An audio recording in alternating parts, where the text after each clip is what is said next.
Hello दोस्तों, नमस्कार। आप सभी का स्वागत है डीआरके टीवी पर। मैं हूं आपका दोस्त डॉक्टर कन्हैया, बीकानेर, राजस्थान से।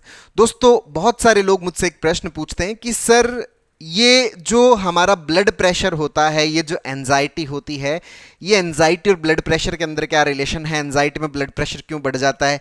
ये ब्लड प्रेशर जो बढ़ रहा है, इससे कोई नुकसान तो नहीं हो जाएगा? ये जो ब्लड प्रेशर बढ़ रहा है, ये वापस नॉर्मल हो जाएगा क्या? अगर नॉर्मल होगा तो किस तरह से होगा? इन्हीं सब के ऊपर ये जो साइंटिफिक सेशन है, मैं आप लोगों के साथ में शेयर कर रहा हूं। इसको बहुत अच्छे से समझना, बहुत अच्छे से अंडरस्टैंड करना। दोस्तों, ब्लड प्रेशर और हमारी एंजाइटी के अंदर क्या रिलेशन है, ये थोड़ा सा हम बेहतर तरीके से समझ लेते हैं। दोस्तों, जो ब्लड प्रेशर होता है, जो बीपी होता है, वो होता है हार्ट रेट मल्टीप्लाई बाय हमारा जो ब्लड वेसल्स का रेजिस्टेंस। अब यहां पर दो चीजें हैं, एक तो है आपका हार्ट रेट और एक है आपका ब्लड वेसल्स का रेजिस्टेंस। अब ये जो हार्ट रेट है, हार्ट रेट क्या होता है दोस्तों? आपके घर के अंदर जैसे पानी की मोटर होती है, जब आपके पानी की टंकी में पानी खत्म हो जाता है तो आप क्या करते हो? मोटर को चालू करते हो। मोटर को चालू करते हो तो मोटर क्या करती है? पानी को पंप करना शुरू करती है। मोटर के अंदर एक पंखा होता है जो घूमता है, और वो घूम के क्या करता है? पानी को ऊपर की तरफ फेंकता है, जिसको अपन बोलते हैं आरपीएम। मतलब वो एक मिनट के अंदर कितने राउंड ले रहा है।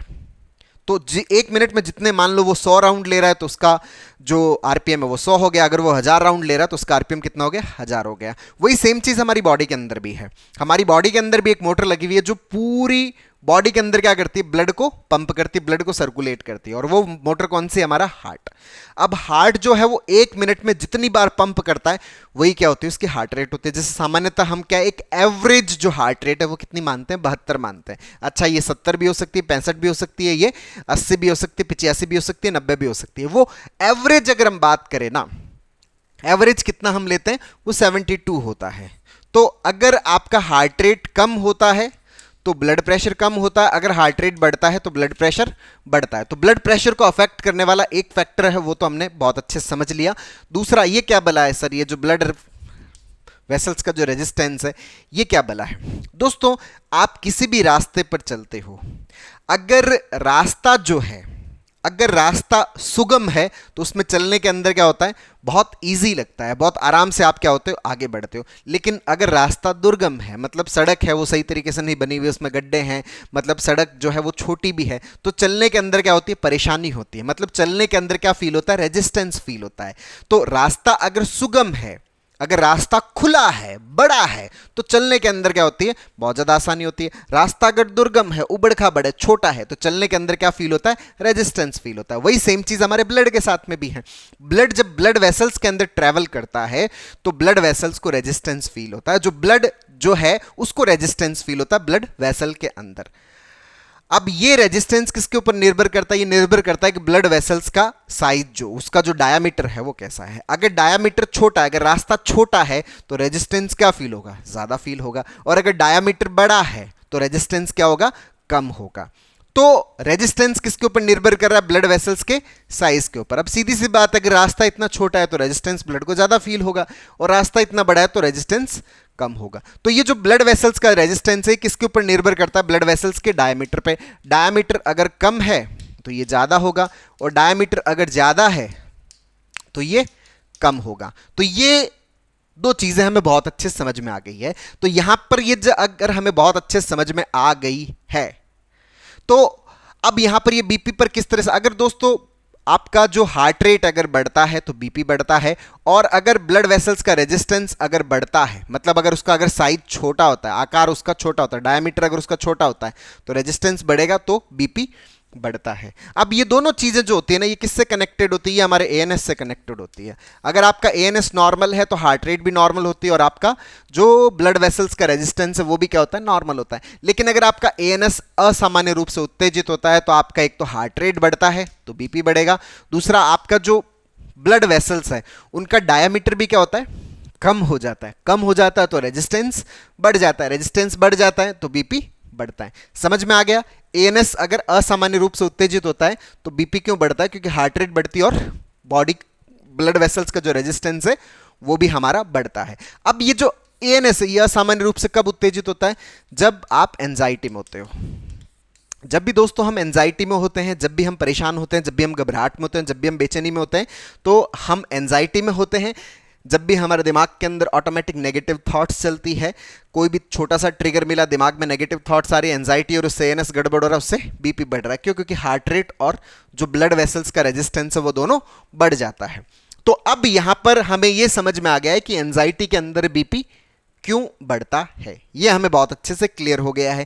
अब सर एक प्रश्न तो आपने क्लियर कर दिया, आप दूसरा प्रश्न भी अच्छे से क्लियर कर दीजिए कि हम कैसे ये पहचान लें कि ये जो ब्लड वेसल, जो ब्लड प्रेशर बढ़ा है, वो ब्लड प्रेशर हमारा जो है वो एंजाइटी वाला है या वो वाकई में कोई ब्लड प्रेशर जो है उसी से रिलेटेड कोई प्रॉब्लम है। ये भी बहुत सिंपल सा है कि अगर आपका ब्लड प्रेशर इस तरह से बढ़ रहा है कि कभी तो अचानक बढ़ जाता है, कभी अचानक नॉर्मल हो जाता है, मतलब दिन में भी कई बार हो जाता है कि सर कई बार बढ़ जाता है, कई बार नॉर्मल हो जाता है, सप्ताह में ही कई बार बढ़ जाता है, कई बार नॉर्मल हो जाता है, अगर इस तरह का है, सडन चेंज अगर आ रहे हैं, तो वो आपका ब्लड प्रेशर एंजाइटी वाला है। वो आपके वो जो नॉर्मल एक्चुअल वाला जो ब्लड प्रेशर है वो नहीं है, वो सिंपल क्या है, एंजाइटी वाला है। क्योंकि जो एक्चुअल वाला है वो धीरे धीरे बढ़ता है, लंबे टाइम तक बढ़े रहता है और धीरे धीरे ही कम होता है। वो ऐसा नहीं होता कि उसमें कोई सडन चेंजेस मिलेंगे। इसके अलावा अगर आपने कोई भी नेगेटिव बात सुना है, कोई भी स्ट्रेसफुल इवेंट हुआ है, कोई भी ट्रिगर मिला है, उसके बाद आपका अगर ब्लड प्रेशर बढ़ रहा है, तो ये ब्लड प्रेशर क्या है, एंजाइटी वाला ब्लड प्रेशर है, ये एक्चुअल वाला ब्लड प्रेशर नहीं है। सर हर वक्त दिमाग में ओवर थिंकिंग रहती है, अच्छा इसके साथ में एसोसिएटेड बीपी है, तो वो टोटली किसके कारण से आपका एंजाइटी वाला बीपी है। चलिए दूसरा प्रश्न भी आपने सर सॉल्व कर दिया। अब तीसरा प्रश्न भी आप हमें जवाब दे दीजिए। तीसरा प्रश्न क्या है कि सर इससे कोई दिक्कत तो नहीं हो जाएगा ना? दोस्तों इस ब्लड प्रेशर से किसी भी प्रकार की कोई प्रॉब्लम नहीं है, इससे किसी भी प्रकार की कोई दिक्कत नहीं है। ये जो ब्लड प्रेशर है ये हमारी बॉडी का एक प्रोटेक्टिव डिफेंस मैकेनिज्म है। एंजाइटी हमारी बॉडी के अंदर कोई नुकसान करने के लिए नहीं है, ये बॉडी का एक डिफेंस मैकेनिज्म है। ये बताने के लिए कि भाई साहब आपके कुछ सोचने समझने के अंदर कुछ गड़बड़ियां हैं, उन गड़बड़ियों को सही कर लो। जो आपके दिमाग के अंदर नेगेटिव थॉट्स आ रहे हैं, जो ओवर थिंकिंग चल रही है, उसको सही कर लो। बॉडी आपका एक फीडबैक दे रही है कि कुछ गड़बड़ चल रहा है, तो इससे किसी भी प्रकार का कोई नुकसान नहीं है। सर ये अचानक कई बार बढ़ के सर 140 हो जाता है, कोई दिक्कत नहीं है। सर 150 हो जाता है, कोई दिक्कत नहीं है। सर 160 हो जाता है, कोई दिक्कत नहीं। सर 200 हो जाता है, कोई दिक्कत नहीं है। क्यों? क्योंकि ये एंजाइटी वाला बीपी है, इससे किसी भी प्रकार की कोई प्रॉब्लम नहीं है। चलिए भाई तीसरा प्रश्न भी हमारा सॉल्व हो गया। अब चौथा प्रश्न, सर इसको कम कैसे करें, इसको सही कैसे करें? दोस्तों आप इस ब्लड प्रेशर को सही करने की जो कोशिश है ना, उसको छोड़ दो। इस बीपी को सही करने की जो कोशिश है, क्योंकि आप किसको सही करने पे जा रहे हो, ये तो क्या है, एक परिणाम है, एक सिम्टम है भाई इसका। और इस परिणाम का जो कारण है वो क्या है, हमारा एंजाइटी। इसका कारण क्या है, हमारा नेगेटिव थॉट प्रोसेस। अब आप खाली इस परिणाम को सही करने में लगे हुए हो और इधर ये जो नेगेटिव थॉट प्रोसेस आपका एंजाइटी चल रहा है, तो ये परिणाम कंटिन्यूसली क्या होता रहेगा, क्रिएट होता रहेगा। और कंटिन्यूसली क्रिएट होता रहेगा तो फिर आप इसको लेके और नेगेटिव हो जाओगे कि यार मैं तो इतना ठीक करने की कोशिश कर रहा हूं, फिर भी मेरा ये ठीक नहीं हो रहा। वो क्यों नहीं हो रहा, वो आप इस ब्लड प्रेशर को सही करने के ऊपर लगे हुए हो। ये सिर्फ और सिर्फ क्या है, परिणाम है। ये सिर्फ और सिर्फ रिजल्ट है, ये आउटकम है, ये एक्चुअल में कॉज नहीं है। सर मैं योगा करता हूं, सर मैं मेडिटेशन करता हूं, मैंने खाना, डाइट, मैंने लिपिड, घी सब मैंने क्या है कि मतलब छोड़ दिया, मैंने तेल खाना छोड़ दिया है, मैं बिल्कुल भी चर्बी वाला जो खाना है वो बिल्कुल नहीं खाता, जंक फूड भी नहीं खाता, फास्ट फूड भी नहीं खाता, बट फिर भी बीपी हो जाता है, घबराहट होती, बीपी हो जाती है। ये जो बीपी है ना, ये एक्चुअल में आपका कौन से वाला बीपी है, एंजाइटी वाला बीपी है।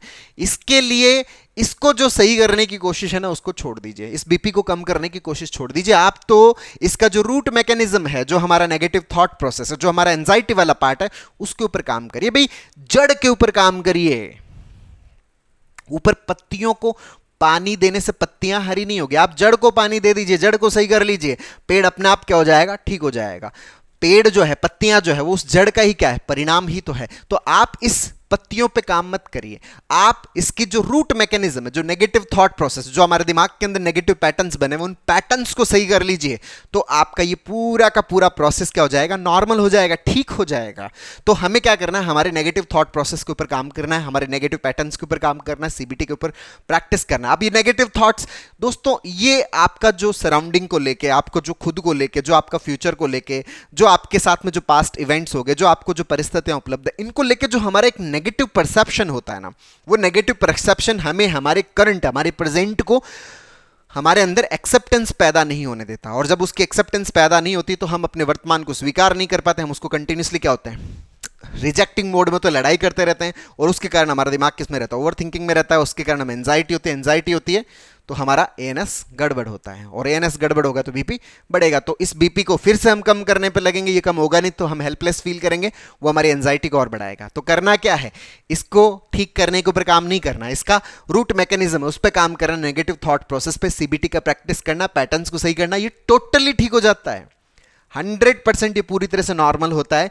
इससे किसी भी प्रकार की डरने की, घबराहट की, परेशान होने की जरूरत नहीं है। ये किसी भी प्रकार से हार्मफुल नहीं है, ये टोटली हमारा नॉर्मल हो जाता है। तो दोस्तों उम्मीद करता हूं आपको ये वीडियो पसंद आएगा, नीचे कमेंट बॉक्स में लिखकर जरूर बताइएगा। और अब तक यदि आपने मेरे यूट्यूब चैनल डीआरके टीवी को सब्सक्राइब नहीं किया तो प्लीज उसे सब्सक्राइब करें, ताकि मेरे नए वीडियो का नोटिफिकेशन आप तक सबसे पहले पहुंचे। दोस्तों हम लोगों ने जो एंजाइटी है, पैनिक है, जो ओवर थिंकिंग है, जो नेगेटिव थिंकिंग है, जो ओसीडी है, जो डिप्रेशन है, जो साइकोलॉजिकल प्रॉब्लम्स है, उनको हम कैसे पूरी तरह से खत्म कर सकते हैं, इसके ऊपर एक स्टेप बाय स्टेप लर्निंग का एक सीबीटी का पूरा वर्कशॉप लॉन्च किया हुआ है, जिसका लिंक नीचे डिस्क्रिप्शन में है, जिसको आप अपने भीतर इंस्टॉल करके अपनी साइकोलॉजिकल प्रॉब्लम्स को पूरी तरह से खत्म करने में बहुत अच्छे से मदद ले सकते हैं। बहुत बहुत धन्यवाद दोस्तों। जय हिंद, जय भारत।